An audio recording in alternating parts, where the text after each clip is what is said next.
It's crazy. I feel yeah, it's so special to have been nominated with John and Lindsay, and you never really let yourself believe, like, there's just so many amazing people who are nominated that you never, like, should let yourself believe that you could win. So yeah, it's amazing, and I'm a bit speechless. Somebody sent me like a really sweet text about being a dad at like 9 a.m. this morning, just after we'd rehearsed for the performance, and I was like text back being like, "What are you doing to me? I can't cry anymore today. Like, it can't start like that." It's lovely. I honestly like haven't spent a ton of time with my son today, so I'm excited to see him tomorrow.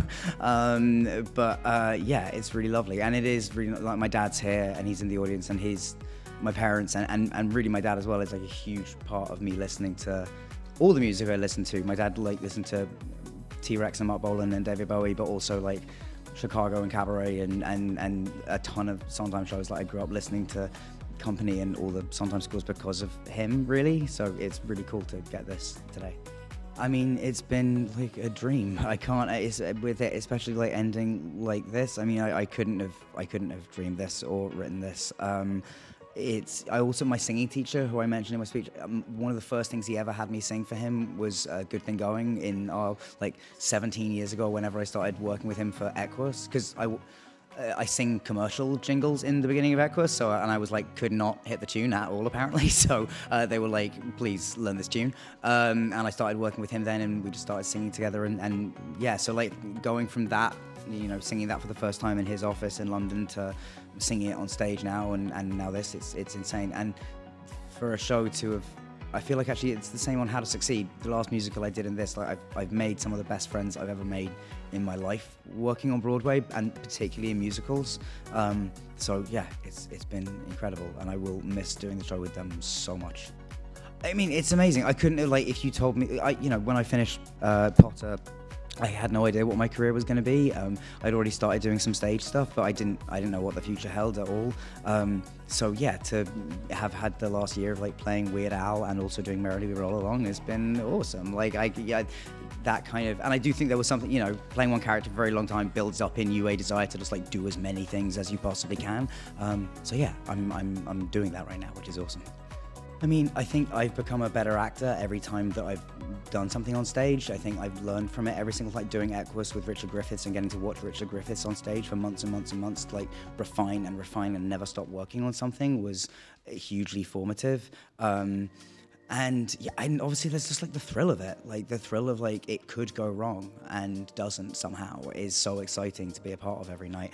And I mean, particularly on this show, like hearing the reactions of people, like obviously like getting a laugh in a room is amazing, but like hearing people emotionally affected by something is wild. And I've done stuff that has done that before, but not to the level that Merily does, so it's really special. My only experience with the show was seeing this production in 2013, so I didn't know about any of the history of it. I just saw the show and I was like, wow, that's an amazing show. It just like has always been a show that worked for me, because I've seen Maria's version of it every time. I also think there's like a very flattering kind of recency bias in the way that everyone talks about our production of this show, which is like, there will be other amazing productions of Merrily, and if we are a part of showing what a great show this is, then that's an incredible honor.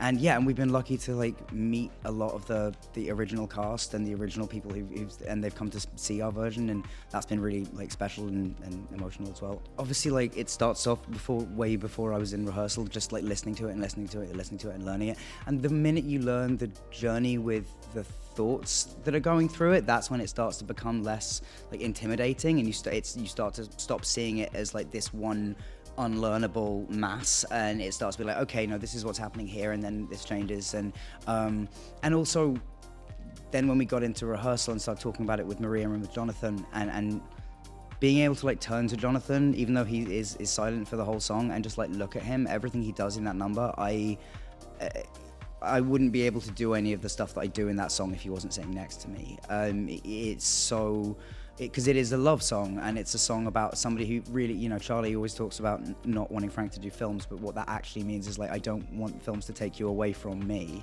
And so he's trying to tell his friend that he loves him, but is doing it in the worst possible way, and suddenly halfway through he like realizes how wrong it's going and then just can't stop it. I mean, I'm not planning anything anywhere for a while after this is done. I would love to do a musical at home. Obviously, absolutely. I would love to do a new musical as well one day. That would be so exciting.